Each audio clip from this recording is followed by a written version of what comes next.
everybody.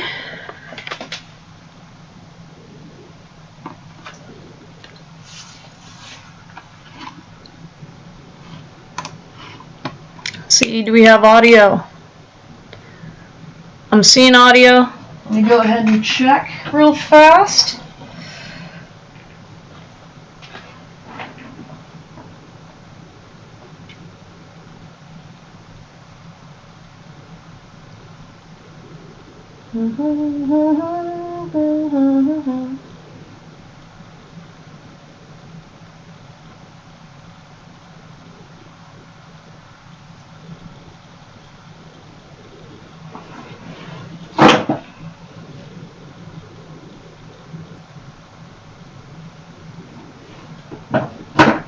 Alright.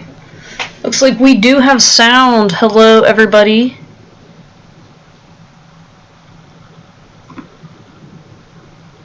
Welcome to Mind Over Mania. My name is Christian. I am here to give you free tarot readings today. Basically, how it works is it's first come, first serve. So post your questions in the chat. Oh, looks like my camera is doing a thing. 1 second, guys.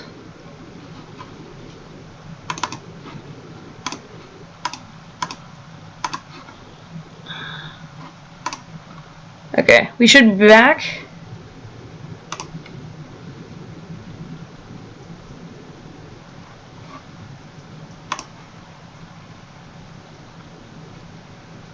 These live streams going forward, guys, as I'm going to be reading, then we're going to go ahead and get into the free readings, okay? First, we're going to pause, just kind of clear our minds, open up our channels, and just, I'm going to start tapping into the collective consciousness right now. Okay. Let's get started. I'm going to go ahead and put our little timer. Getting 10 minutes for the collective reading. All right.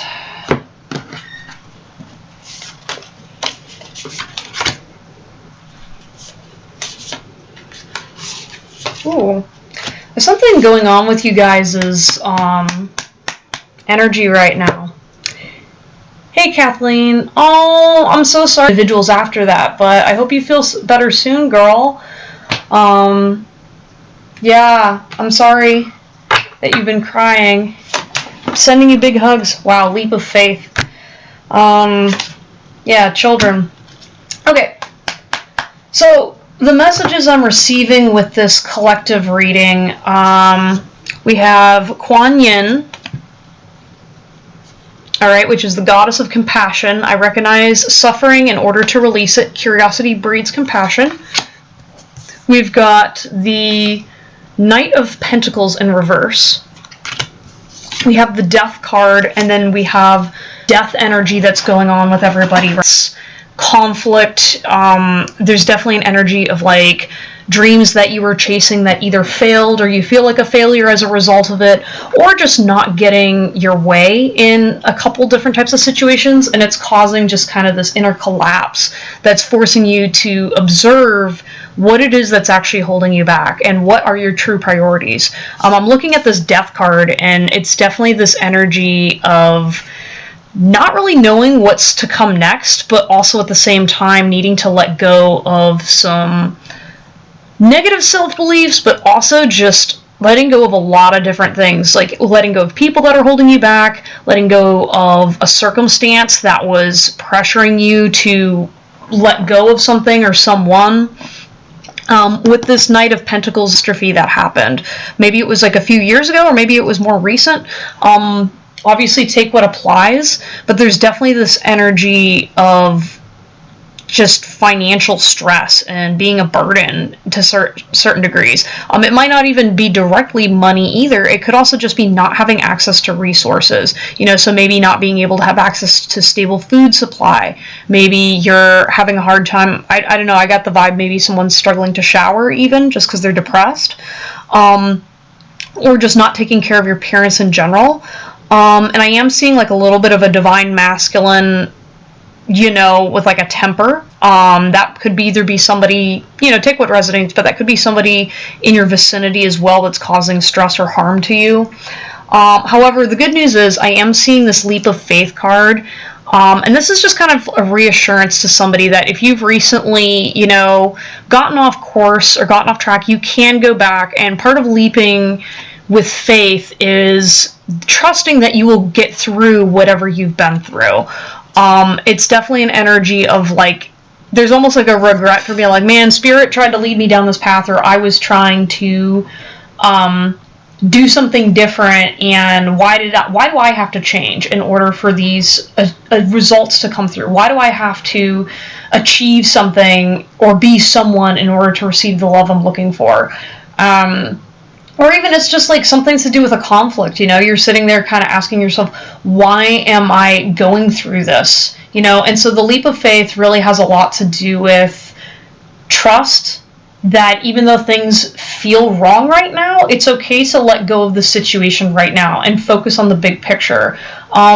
Specifically what I'm feeling with this collective energy, there's a lot of people that are going through it, and this is really supposed to be about determining what value do you get out of this current situation? What are the things are you learning about? Like, are you learning, you know, who around you is actually there for you or not? Are you learning who you are under times of pressure?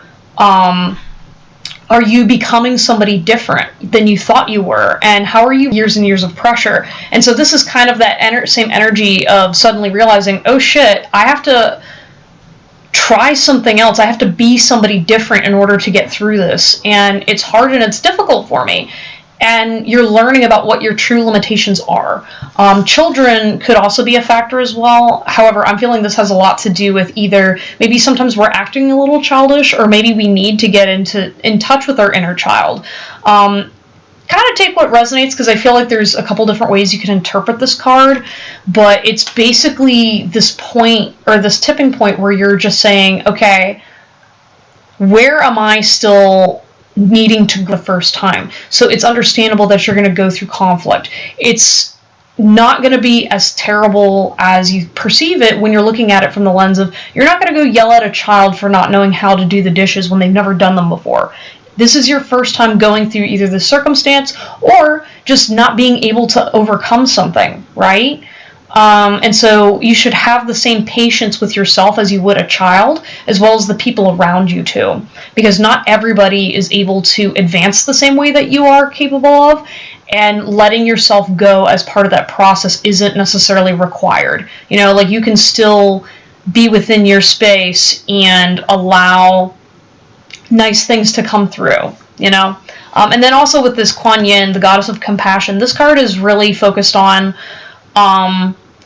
learning to forgive others and having compassion for yourself. So say, for example, you've been going through a hard time right now and you're very much struggling on something or with someone, showing a step back and like, even though yes, it's stressful, yes, it's hard to work through these emotions, stop and reflect and say, okay, how can I show myself compassion right now? How would I want a parent to react to me while going through this? They want them to be understanding, right? They want them to be like, okay, all right, you let out all your feelings. Where do we go to the next step? How do we show ourselves that it's okay to make mistakes and it's okay that things didn't work out the same way that we wanted them to, you know? And that any setback that we have, we can work around. You know, it's not like these particular sets of circumstances have only happened to you, right? And when you have a bigger picture with that sort of mindset, it makes it easier to let go of things, because you're able to say, hey, you know what, back in the day, they're used to the way I need to, or I can just let go of my expectations of the situation. You know what I mean? By allowing yourself to say, okay, I can heal, I can practice compassion towards myself and others at this time. You know, because the whole purpose of shifting your mindset isn't necessarily going to change the situation around you, but it's going to change how you react to it. And when you put additional pressure on yourself, that's what's going to make it even more difficult. Hey everybody, I see the chat's kind of moving a little bit. I am doing, wrapping up a collective reading, and then I'm going to be taking personal readings next, okay? Cool stuff. Also, I notice on YouTube, the cameras, yeah, going back to this children card as well, when we're talking about the inner child, right? Notice how the way your inner child reacts to the situations around you. There's obviously the adult reaction. So say, for example, you're financially struggling right now and your reaction is to freak out because you're like, okay, I don't have enough, right? What would you tell a child if that child was going through that situation, right? And then how are you reacting to that situation, right? You're going to say, okay, you know, all right, just because the external situation looks bad doesn't mean that we don't have options. Let's go ahead and sit and take a look at all the things we have available to us right now. What are the things we can be grateful for right now? And how do we pause and really feel out our emotions to process them right now, to slow things down and not be able to do what you need to do in order to move forward? Okay, so be patient on yourself, guys. I know you're all going through a lot and things are really hard for a lot of people. I know myself personally, like the last week alone, I've had so many PTSD going through the same difficulties at the exact same time. So it really is not just you. And you can also take comfort in that, but also understand that you have control over your situation and remind yourself and tell yourself that all the time. Just say, hey, I am in control of my situation. Anything I don't have control over, I'm just going to let go for the time being until I can get myself to a better state. Okay. Anyways, though, guys, that was the collective reading. I hope you guys enjoyed it. I'm going to be doing that going forward with my live stream, starting with the collective message and then getting into the individuals, just so that way I have stuff kind of moving for people. And also, too, when you guys want to go back and watch the live streams again, you can review and see all the stuff that was said. All right, so Kathleen, I saw you were going through some stuff. Let me read real fast. Oh no, okay. Oh gosh. I'm so sorry, Kathleen. It's been too much. I reached my limit. Dude, I totally get that. I definitely had my limit today as well. I'm sending you big hugs. I wish there was more I could do to support you at this time, but all I can do is just send you love and letting you know that you do get that. You do have this, you know. You have a cat. Yeah. Oh. Well, hold your kitty close, okay? As I said, it's like it just takes one step at a time and not letting all of the stress build up and overwhelm us. Hi, Lakshmi. I don't know how to pronounce your first name, but I can't pronounce. Kathleen go first, and then I'll have Lakshmi. Hope you're doing okay. I'm wondering if my former friend Betsy tried energy trapping me 2 years ago. I had to temporarily stay with her, and then suddenly long-time friendships were until my job went.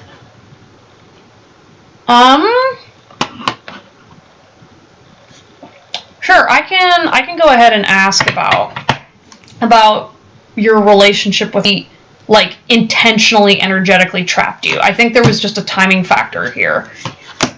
Yes or no? Anything else, yes or no? Let's get some stuff about Betsy. Yeah.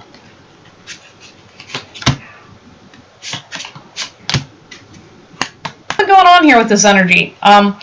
I won't lie, I don't believe it was a result of Betsy, but I do think it was a culmination of a couple other things.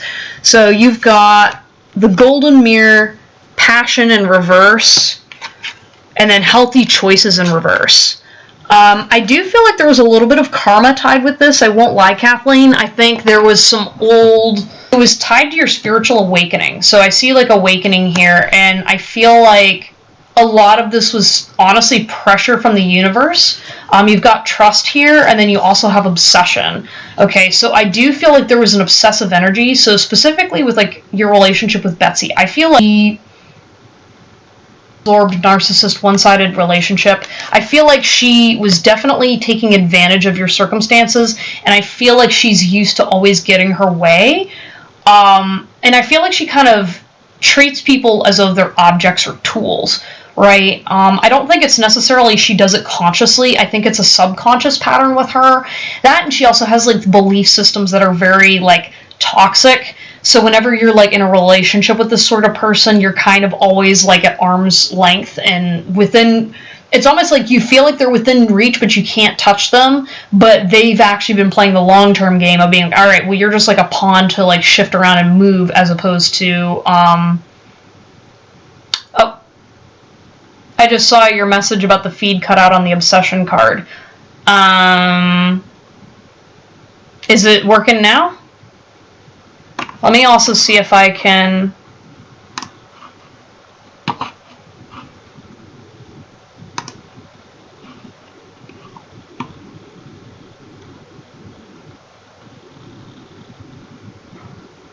Yeah, it's working now? Okay. Cool.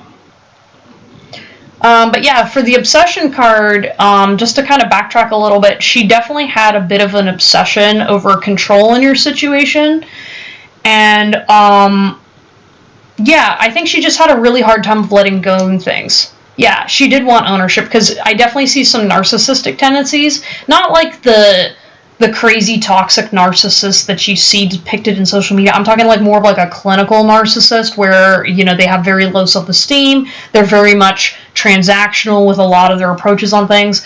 And trust was definitely an issue between the two of you. I feel like she trusted you would not catch on to what she was doing. And so then when you finally let go of the relationship dynamic, I think that's when all this shit fell apart. And I feel like she caused you to not pay attention to what was going on around you. So with this passion card being in reverse, I definitely feel like she was a drain of your energy subconsciously, which also helped manifest and bring all this stuff to pile up on top of you, because you weren't making the best of decisions at that time with her around you. Yeah, and then you also had healthy choices in reverse. I think because you were in the same living situation, she wasn't making healthy choices, so you weren't making healthy choices. And then you were allowing that energy to kind of flow through you. So be very, very careful whenever you're channeling other people's issues. I don't know if you subconsciously do it. I mean, that's probably more than likely what was happening. But you got to be very, very careful about who you have in your living space, because you're going to start emulating them the longer you're around them. Yeah, but again, in terms of like all the stuff that was going on, I'm just seeing a lot of like, developments in part of your spiritual awakening. It was kind of a test for you to go through that, to see what would you choose whenever you're interacting with this narcissist. Are you going to try to pull yourself up by your bootstraps? Are you going to go after this person? Are you going to choose to harm other people? Are you just trying to learn more about yourself? However you reacted to it, I feel like you passed whatever this kind of little trial was, because you've been more focused on yourself recently. You transformed out of the experience and allowed yourself to move towards a direction that was more suited to you, because it was so bad. And I feel like you are working towards a better future despite the setbacks that this period of your life caused. Yeah, I'm being also focused back onto the golden mirror, and I think this is kind of like, I'm supposed to interpret it in the opposite direction, where the golden mirror should be whenever you're looking at yourself in the mirror, remember that you're golden, right? Really try to, when you're observing yourself, to make sure that you're looking at yourself in a more positive light, and to really kind of reflect on that time to see, what can I take out of that circumstance? You know what I mean? How did I grow from that, and how do I look at myself in a better light because of it? I'm going to go ahead and pause so I can look at your comments real fast.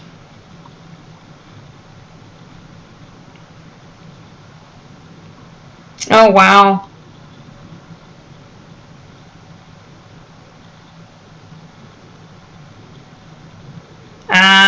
Okay. Dang, that's a lot, girlfriend. I'm sorry you had to go through that. That's pretty tough.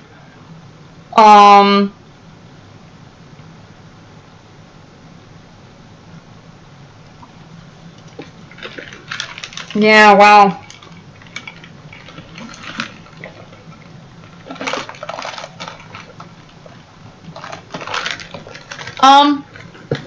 What I'm getting the vibe of, Kathleen, I don't think any of that old energy is affecting you right now. I think it's more so just your relationship to the past.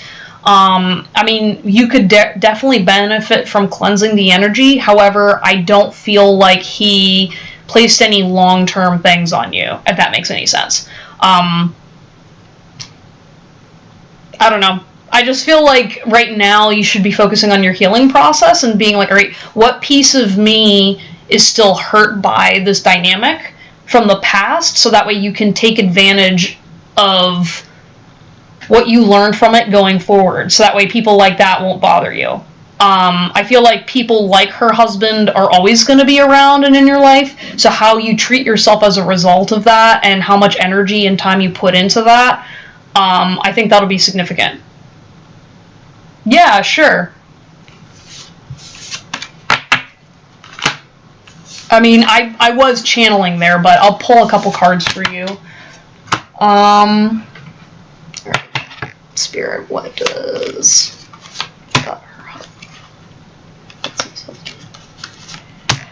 Yeah, you're going to need to let it go. So the two things I got here were coffin, endings, bring new beginnings, growth, change, liberation, and transition. And then girl talk. Time with friends, move on, happily single, living in your chest, and allowing...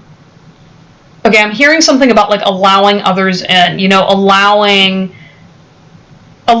more experiences in your life to help release that energy, because right now, like I said, with, like, this coffin energy, right, like, he's not coming back into your life, it's done, it's over, but it needs to be, like, buried, like, right now, even though, like, there's this going through the grieving process, right,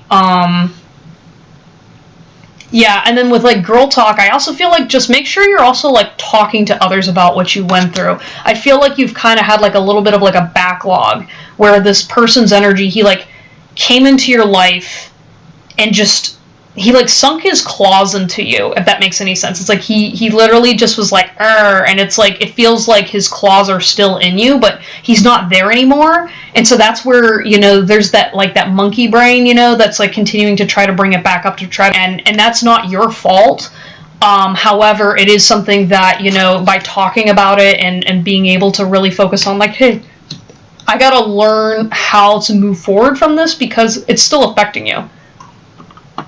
Yeah, they made me realize that marriage isn't for me given how cruddy their life is. Yeah, well, and that's another thing, too. Obviously, when you see two people that have a horrible relationship in whatever, you know what I mean? But, like, that doesn't necessarily, that needs to be you because you don't have that relationship. Let me go ahead. I'm going to pull one more card for you. And then, Lakshmi, are you still here? I wanted to double check to see, just in case. Yeah, I want to get some more messages from Spirit for you. Oh, you want this one? Okay. Ooh, okay. This is a great deck. It's the Divine Feminine Oracle card deck. City Slicker Vampire. Ah, I love it. Yeah, suburban boomers are the worst. I say kudos to you for living in that situation for 2 years because I would not be able to handle less than that. Alright, so we got Lala, the Saint of Spoken Words. Every word I say becomes a prayer. I am the author of my own story. Alright, so this is a specific message from Spirit to you. Let me go ahead. Alright, so...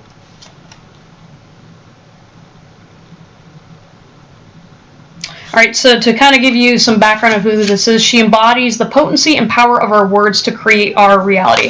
Hey, Phantom Punk! Hello! Welcome back! Only a few months ago, it was 2 years ago. Gotcha. She says she was married at the age of 12, but was extremely unhappy as a wife. Oh, look at that! Look at that Spirit doing that synchronicity thing. So she left her home at age 24,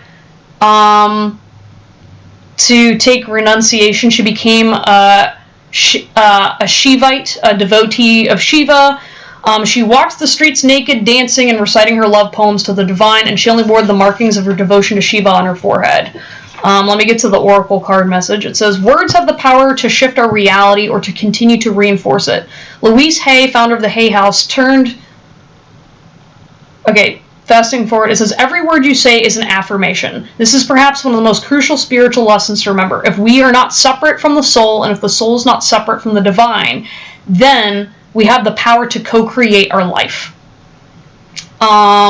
It says, this card is the invitation to pay close attention to each word we say to ourselves within, and to the words we say about ourselves to the people we love. She is the acknowledgement from the soul that our every sentence is a prayer. If we want more love, more light, and more of that joy and freedom that expands our capacity to be present in the world, then Lala reminds us that we can become the author of our own reality right now. We can speak our desires into being. Alright, we can choose to focus our attention on each I am statement. Okay, so maybe this is, oh, okay. I'm being told I need to read this. It says, what are the most powerful words for me to frequently use right now? So specifically, both with the situation with Betsy and her husband, but then also with your day-to-day life, really look at the word choice you use when discussing this situation, because I think to help reinforce to yourself, you know, that I have control of the situation. I will not go back to those situations. I have the power to attract and manifest what I want in my life. The more you say it, the more you're going to believe it. And the more it's like, I'm seeing like needing to train that into your system to be like, no, I am no longer going to focus on this. I'm going to teach myself, this is how I'm going to handle situations going forward. If a person, for example, your former friend who is harassing you, being like, all right, no matter what is happening right now, I'm choosing to move forward, and I will not give energy and attention to these people. You know, and the more you say it, the more you train yourself, it's going to get a lot easier. Let me look at the chat. I moved to Chicago when I was 24. That's cool. You'll get your settlement tomorrow, and Chris's daddy will make him close the comic book shop. All right. There you go. And Phantom Punk, I don't know if I answered your question, but I'm doing okay. I don't know. I've had a bit of a day. Life is kind of tricky right now, so, but hanging in there. That's why. Okay, alright, Kathleen, I'm gonna be moving on to other readings, but, I wish you the best on your situation. You know, it sucks what you're going, or what you have been through, but I mean, at least you've got some positive things coming your way. You know, don't let the bad vibes get to you. You know, it's one of those things where when we have so many people that are wishing our downfall, that it's hard. You know what I mean? It's kind of like, you know, being trapped, and it's almost like they win. You know what I mean? Whenever you have a loss, right? But at the end of the day, it doesn't matter. You know, you're protected, you're looked after, and just keep telling yourself, I'm gonna get through this, and you will. You know, just keep going, okay? You need a Dunkin' beverage. Yes, okay, Dunkin' Donuts is just as good as a mantra, okay? Go get yourself a donut and a good coffee. You're protected too. Thank you. Yeah, no, we're in for the long haul, you know what I mean? It's just kind of, you know, I really resonated with you talking earlier about being mad at Spirit, because I've been at my wit's end too, where I was like, why did you put me on this spiritual journey? I had all this stability and this different life, and I'm finally forgiving myself for the choices that I made, and yeah, and understanding that, you know, there's a reason why I was guided on this path, you know, so it's just taking trust, patience, and learning from my mistakes, you know. I was that kind of, I don't know. I was a bit foolhardy in my decisions a couple years ago, and I did my best. So, anyways, not gonna get on to that. A techno bar sounds fun. Have double the fun for me, okay? Because I can't go out right now. Okay, and then Phantom Punk, to answer your question, yes, you would be next, unless Lakshmi comes back. Our limits need to be recognized. Too much is too much. Yes, no, as someone who has suffered from clinical burnout is one of the scariest things I've ever had to deal with, as a professional and as a person. And, like, having panic attacks while you're trying to work, I wouldn't wish it on anybody. you know. And one thing I have learned recently too is I know what my limits are, you know. I think I now know what I need to do to keep moving forward. And unfortunately, as much as all these self-help gurus like to kind of go off on things, you know, telling yourself you're going to get through it isn't the only thing you need to do. You need to have a bunch of other things in place. And yeah, but they don't really like to talk about that because they like to make it easy. You know what I mean? They make it seem like picking yourself up by your bootstraps is just, you know, a matter of just working hard one day and it all happens. But yeah, I get you, Kathleen. Oh, let me double check on the camera. I feel like I've just been having issues with it. I'm using my webcam.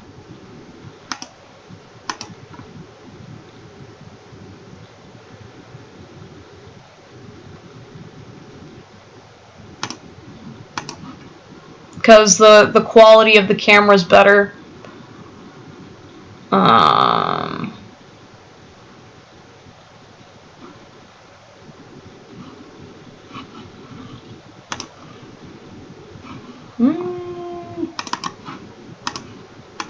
Hello! It's about luck, not hard work. Well, okay, I'd argue that luck isn't necessarily the end-all be-all, but alright, I think I'm just gonna go back to this. Do. 1 second, guys.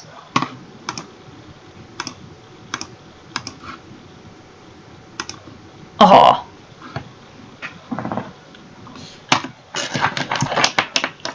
Alright, let me know if you guys can hear me. I think there's a delay on the visual as opposed to the audio. Okay, bye Kathleen. Thank you for stopping by. Yeah. Alright, let's see. I think. Yep. Alright, Phantom Punk.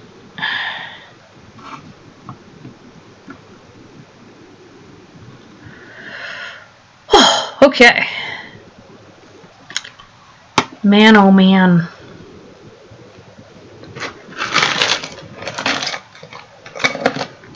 We got this, Kathleen. You're right. You're right. No, that's the motivation I needed today. Yeah, I was gonna say.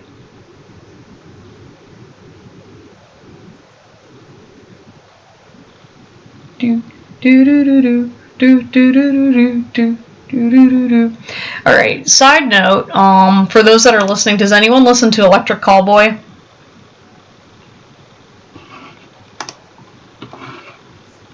I don't know, that's just been like stuck in my head. The appropriate way to orient this camera.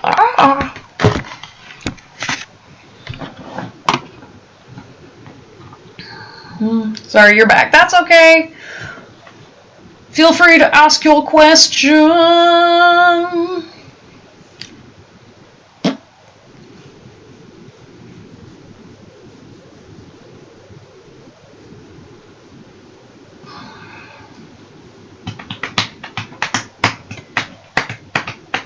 And then also, too, you don't even have to ask a question. You can just kind of sit and hang out with me.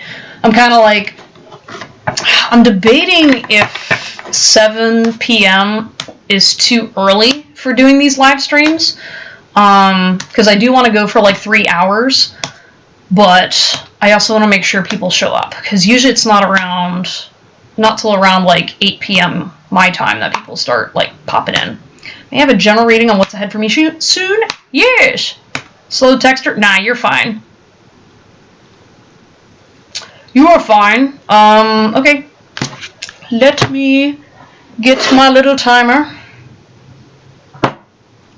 See what's up. What is coming next for Phantom Punk? Yes.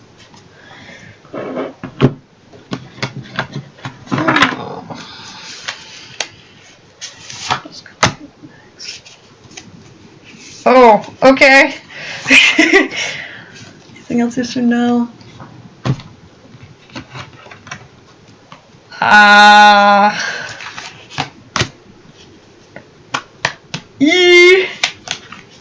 no. Okay. Sorry. I know that's like rather ominous, the noises I've been making. Because I don't know why, like, when I was sitting here, like, thinking, I was like, oh, he's gonna make somebody upset soon. And I was like, what do you mean? And then I was just like, I don't think it's like intentional, like I don't see you doing something like bad to somebody, but I feel like, I don't know if you're either gonna like let somebody down, but it's like not intentional. It's like, so the reason why at first I wasn't gonna say anything, because I was like, are you sure it's not just like old energy that's like getting into your reading? But I was like, no, Spirit's just kind of warning you that there's like a person, I don't know if there's like a person that's like a coworker or somebody that has like a crush on you, that you're gonna like reject or something. But so we got like the Three of Swords here, which is all about heartbreak, right? And like the two other cards I got were Balance, which is one person is giving too much in this relationship, and then the second one is New Love. A new love or recommitment is developing.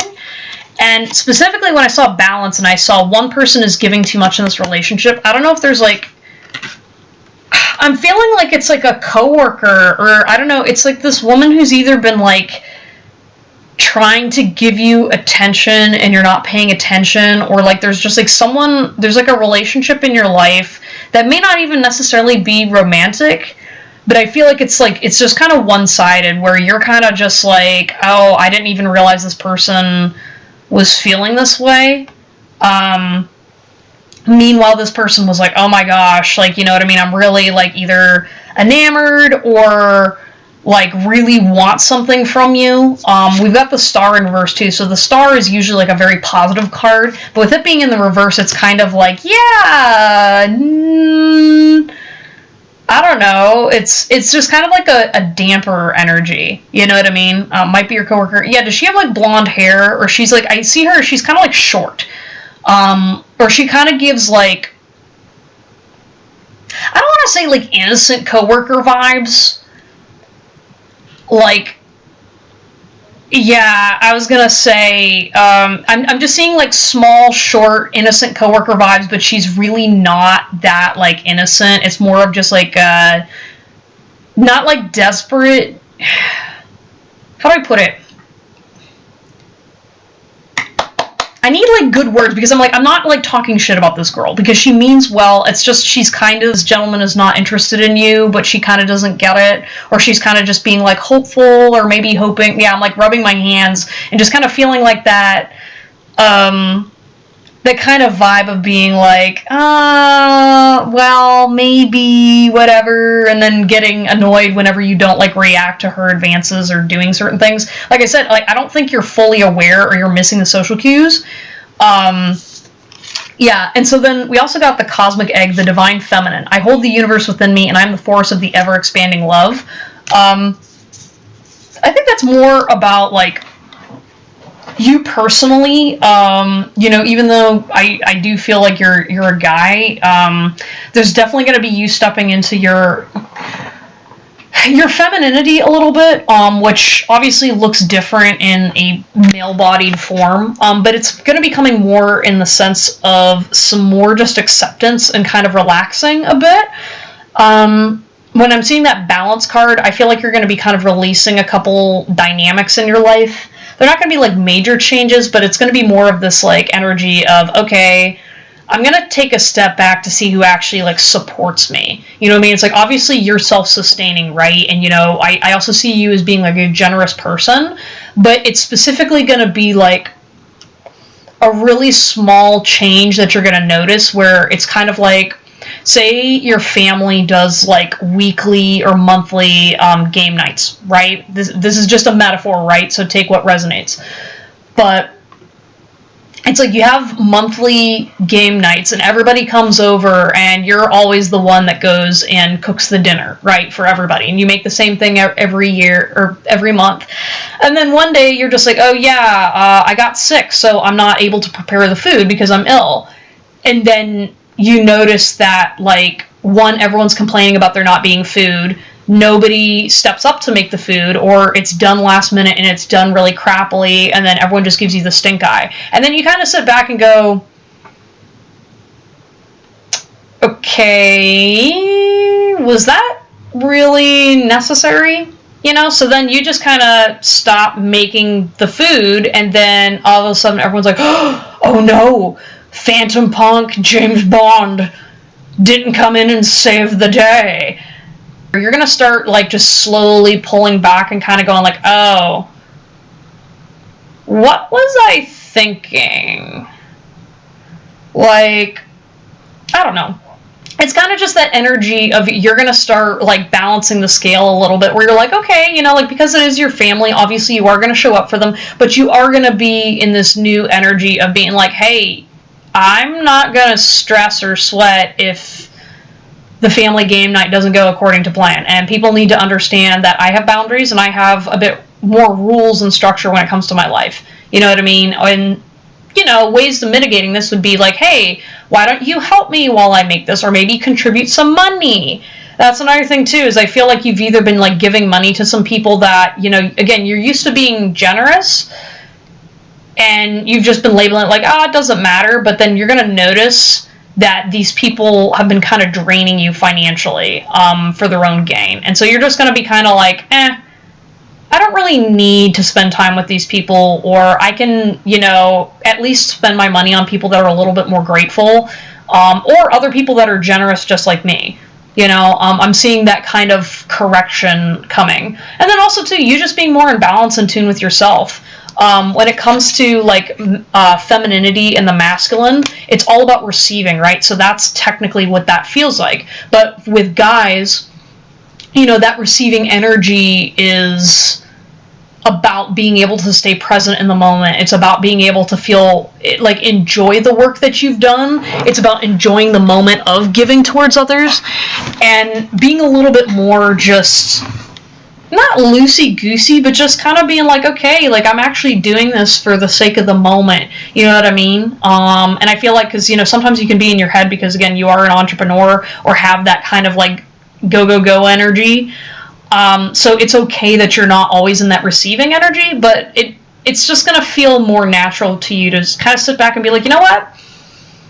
I'm doing okay. I don't need to really pressure myself today. You know, it's like, maybe it's like a Sunday and you're used to, like, scrolling through your phone and looking at stocks or looking at whatever's going on, and you decide, like, you know what, Sundays are my days that I'm just going to say, nah, I'm not going to do that today. I don't have to always have my mind on. You know, I can turn it off for a little bit. And then maybe before going to bed, then you check it. You know what I mean? It's just going to be like a little subtle change, but it's going to help even you out a little bit, so that way it's not like, it's kind of like if you're trying to run a marathon and every time you stop you put on a bag or a weight, it's kind of like just taking some of those additional weights off that you're like, hey, since I'm running a marathon and I'm going to get to my destination anyway, I don't have to carry it all at once, or I don't have to run as fast as I can while carrying all the weights. I can just exchange the weight a little bit better, if that makes sense. Yeah. Yeah, that, and then I also feel like someone new is coming into your life. That was something else. So I don't know if it's like a potential person that's either like a friendship or a partnership. But that's going to be in the next couple of months now. I'm not talking about, like, a year from now. I'm just feeling something kind of recent enough. Yeah. That, and also there's some workplace drama going on around you, too. Yeah. I'm just feeling like there's just something in your workplace that you're going to get dragged into, and it's going to be okay. You can just sit back and watch the fireworks. Solid reading. You're welcome, my dude. Yeah, I was going to say, just let this girl down easy. Whoever this girl is, I'm kind of just like, okay, you're right. I don't feel that bad. I don't know. I'm not saying that in a mean way, but it's kind of just like, girl, like, come on, like, you can try to, you know, pay attention, read the room a little bit more. Coworkers and management, oh god, dude, you don't even know what's going on with management behind closed doors in that place. Just, if you were a fly on the wall, right, like, Oh my gosh. Yes. I don't know. If you haven't noticed, I've got a little bit of resentment against management in a majority of places. Just because it's kind of like... There's just decisions that are being made that really are unnecessary, and, yeah. I don't know, maybe it's like, well, stop hiring your buddy's son and hire someone that can actually fucking do the job. You know what I mean? Yeah, but no, we used to go to college together, and we share 401ks, and I don't know. We share Netflix accounts. I don't know. I'm just being butthurt. I'm being butthurt. Yes. Now, I'm trying to figure out what I'd like to do to update my Twitch streams, because I'd really like to put some bots in here. So, right now I'm using Restream, so that way I can stream 2 different places at once. Oh, you're welcome, Phantom Punk. You got this. Let her down easy, Tiger. But yeah, it's like I've been sitting here thinking about what are more commands. So right now I have the join one, so that way I can start a queue. The only problem is that only applies to Twitch, right? And that doesn't apply to YouTube, which sucks, because when this starts like really picking up and I get a lot of people, like a majority of my viewership comes from YouTube. So some nights, I mean, it's just like there's just like a whole bunch of people. So that's why I kind of like Twitch, and I'm hoping to kind of like go over there and make that my primary, and then adding on YouTube. But yeah, I don't know. There's like a couple different commands I could do. I could get some different bots in here and make it zany. I don't know.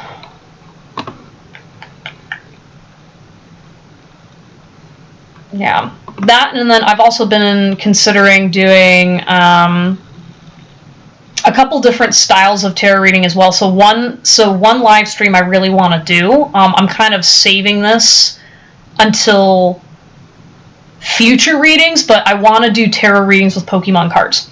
I've got a whole bunch of like the originals, and originally I was going to sell them. We just had a garage sale recently, and I was going to go around and sell them, but then I was like, wait, someone had suggested making it a tarot reading, and I'm like, fuck yeah, that sounds fun as hell.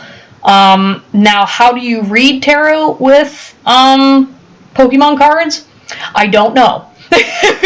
That's kind of the fun of it. It's going to be a whole new experience for me, because if you haven't noticed, predominantly my readings are more so channel-based, based off of images, as opposed to like memorizing what each card means.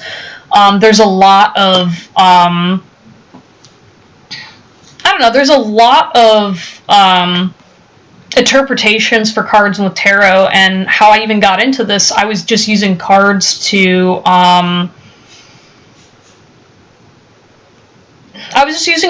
test my intuition. And so at some point, you know, probably at later live streams, I'm going to have a recording to tell more about my story of how I actually started teaching myself tarot.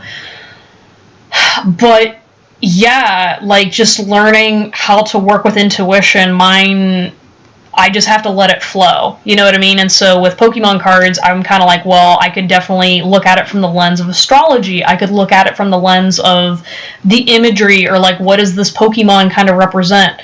I was also thinking of like using like the different energies and stuff to represent like different energies, actual energies, you know? Yeah, I don't know. Since you're hanging around Phantom Punk, I can show you all of the interesting things that I have. So I've been doing this live stream basically for a good like 3 years. It started off as drunk tarot, where I would drink and do shots and sass people about their relationships.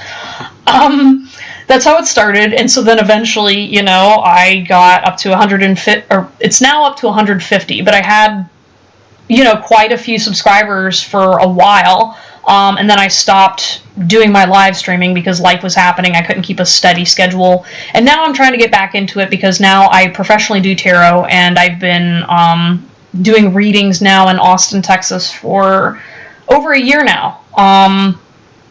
And I've been doing pretty well, so I want to try to expand my online platform, as well as I want to start selling merch. I'm also really big into talking to people about mental health. I'm a huge mental health advocate for men in particular, which I think, with Twitch being Twitch, I do feel like I have the opportunity to have a good platform with that. I'm just kind of nervous because I haven't been in online culture in a while, so, yeah, we'll see how it goes. I mean, if I get bullied off the internet, that's not going to be the end of the world, but, I'm definitely going to try seeing what comes out. But yes, the thing I was going to show you,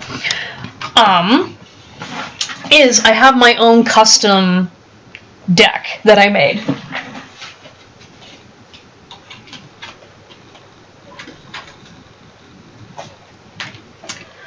So Mr. Bond,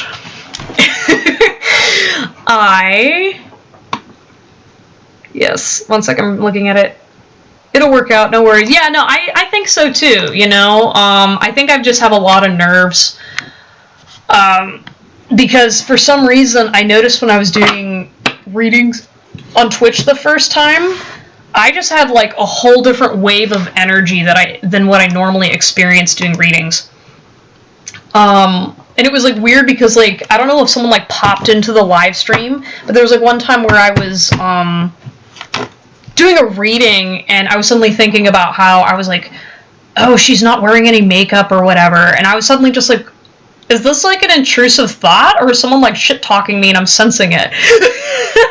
You know what I mean? And I'm just gonna chalk it up as an intrusive thought, but I was just kind of like, oh no, I don't need that, and so, I'm definitely gonna be doing a little more practice with my confidence, to make sure that I can go and do what I need to do.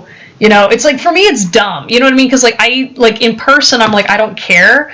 I will say I prefer doing readings online because I don't see people's faces, and that makes it so much easier to read because I'm not sitting there like, sometimes when I'm doing readings for people, they just stare at me and they're like, and then I am like, am I resonating? Am I screwing this up?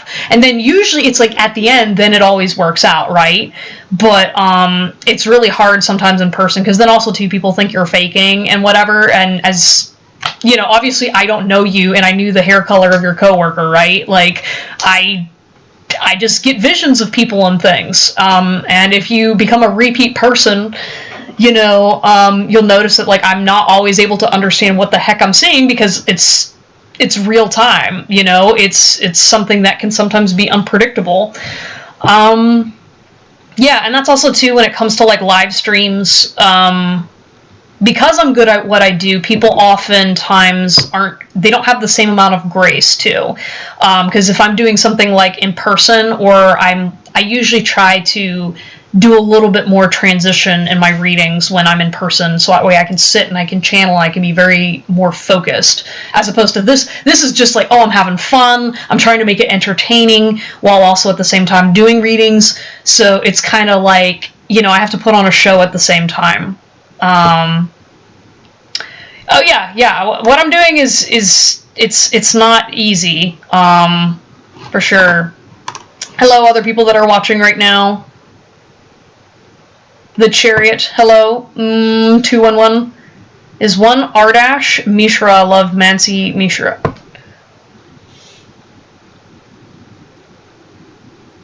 Alright, so are you asking, does Ardash love Mansi?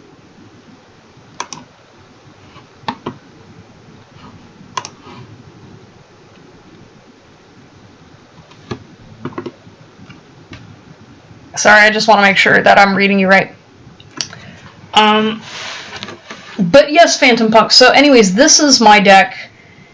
He is called Papa Deck, okay? And literally, he is just a collective of a bunch of index cards that I personally hand wrote on these cards.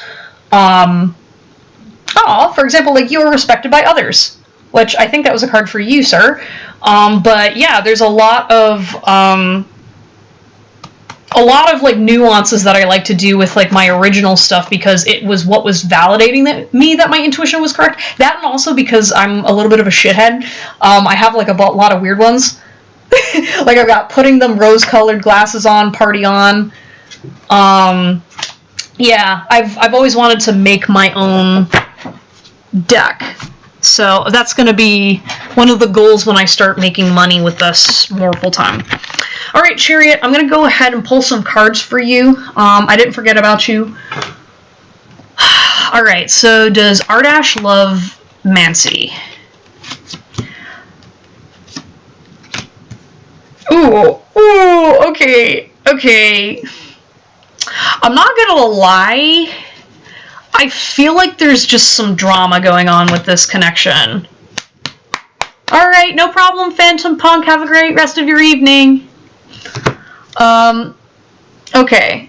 I'm gonna call you Chariot because I don't know which one you are. I have a feeling you're Ardash. Or no, you're Mancy, I feel like. But, anyways, I got Soulmates in reverse, I got Clock, and I've got Lightning. So something about, like, there was definitely a conflict between the two of you.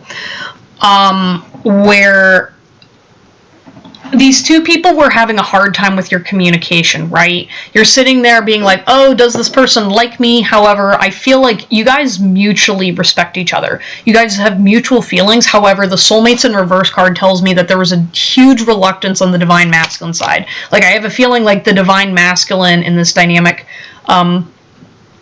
was particularly resistant towards this relationship. He was playing hard to get, he was trying to avoid his feelings, he was showing up and then going cold, he was flatlining. Like, there's definitely a lot of just drama on the man's side. I'm not gonna lie. I think the female side, she was a little bit more stable and steady and was kind of like, alright, I'm gonna go with the flow, I'm gonna try staying open, versus he was just like, what the heck, it's like struck by lightning. And I do feel like there was some conflict where he sabotaged it, or the female in this situation, or the woman in the situation, was like, hey, I'm not going through with this anymore. Like, I am trying to tell you how I feel, you are not respecting or reacting the ways that I want you to, and now I'm done. And so with this clock, it says needing time, cycles. I was also just feeling divine timing. I know we all hate that word, but I definitely feel it's one of those things where this person's going to come around. I just feel like it's just going to take some time and some acceptance and some healing. Specifically for the Divine Feminine, because the Divine Masculine, I mean, he knows what his feelings are. It's just, it's not until he shows up right. And I feel like he's going to end up kind of chasing a little bit after this dynamic, because he's going to go, oh no, I hurt the woman of my dreams. And she's going to be like, yeah, you did. Yes, you did. You done goofed, sir. And that's okay, because it's divine, but also at the same time, like, you shouldn't really be putting up with that. You know what I mean? Titles and labels are great and all, but at the end of the day, if this person's ongoing with hurting you, then you should be setting clear boundaries. And I think the message was received from this masculine. It's just that he's not taking no for an answer now, which is very frustrating on your part. And maybe, and before you say, oh, but he's not contacting me right now, I'm like, yeah, but there's definitely at least an energetic dynamic. The reason why he may not be contacting you right now is because he's like, kind of like deflecting a bit. I'm not gonna lie. Like, I'm definitely just getting this energy of he's like, he's playing.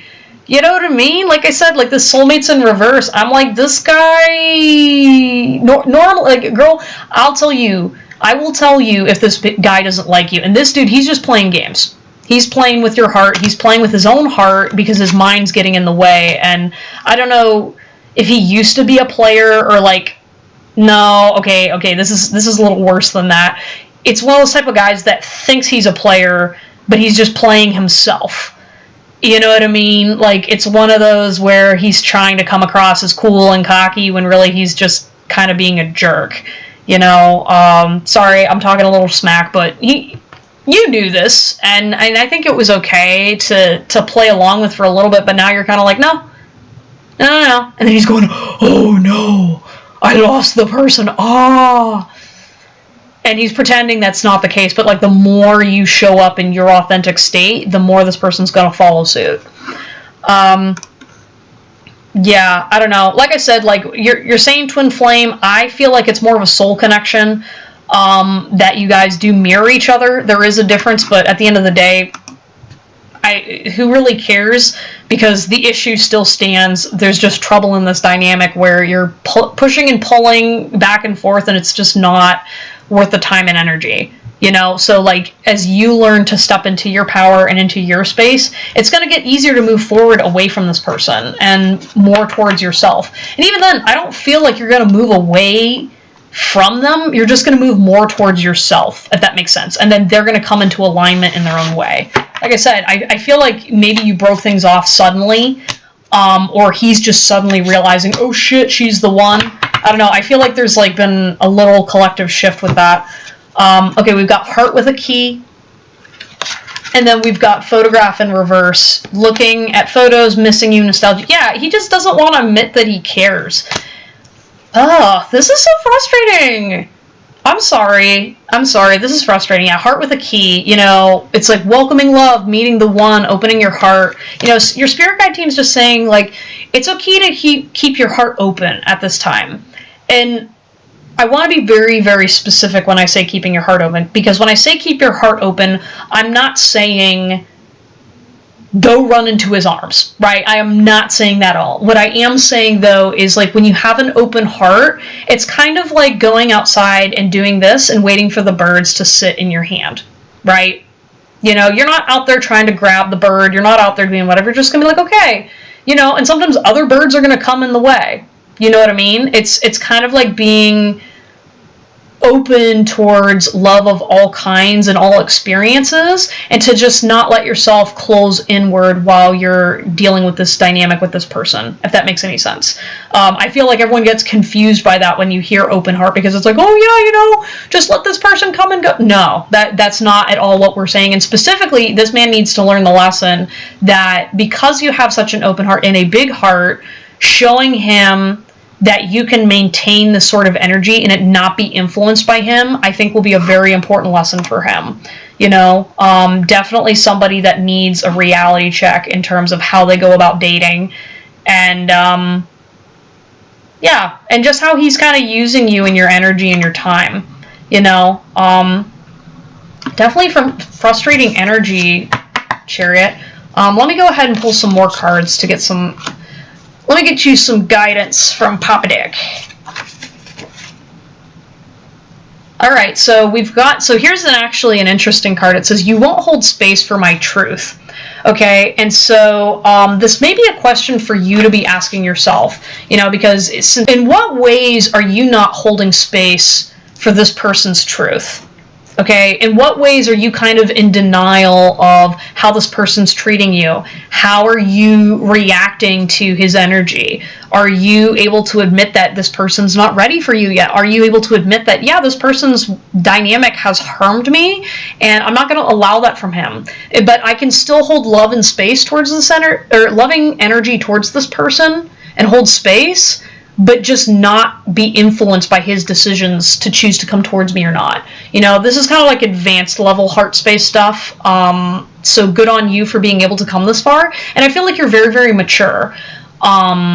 So that's important to recognize as well, that at the end of the day, you know, you're not going crazy. It's not your fault that he's making this decision. It's a matter of you staying calm within yourself and being like, okay, you know, it's just another day. This person's going to react however they're going to react, and it's okay that I let go of my expectation of the outcomes within this situation, right? It's okay that I choose to do things differently than I used to do them. Yeah, I hope this is resonating with you. This is definitely kind of like tricky energy, but you're also navigating it so well. I think maybe you've been doing the work. I can tell in your energy that you've been, I mean, you probably had a harder time towards the beginning, or like specifically in your past. Sorry, I can tell I have to make sure that I'm clear on my word choice.